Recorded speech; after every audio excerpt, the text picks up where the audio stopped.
மாநாட்டில் விஜய் அவர்களுடைய ஸ்பீச் வந்து எந்த அளவுக்கு வந்து ஒரு தாக்கத்தை வந்து தமிழகத்தில் ஏற்படுத்தும் நினைக்கிறீங்க?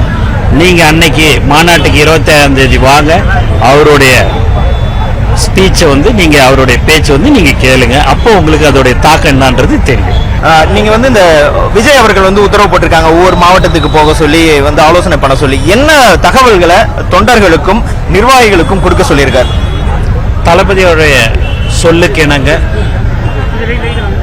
அடுத்த மாதம் 27ஆம் தேதி மாநாட்டுக்கு பாதுகாப்பாக வர வேண்டும் என்பதை தான் முதல்ல அவர் சொல்லியிருக்கிறாரு. இதை சார்ந்து வந்து விஜய் அவர்கள் இந்த பணிகள்லாம் கவனிச்சுக்கிட்டு இருக்காரா? என்னெல்லாம் சொல்றாரு உங்களுக்கு இந்த பணிகளை பார்த்துட்டு?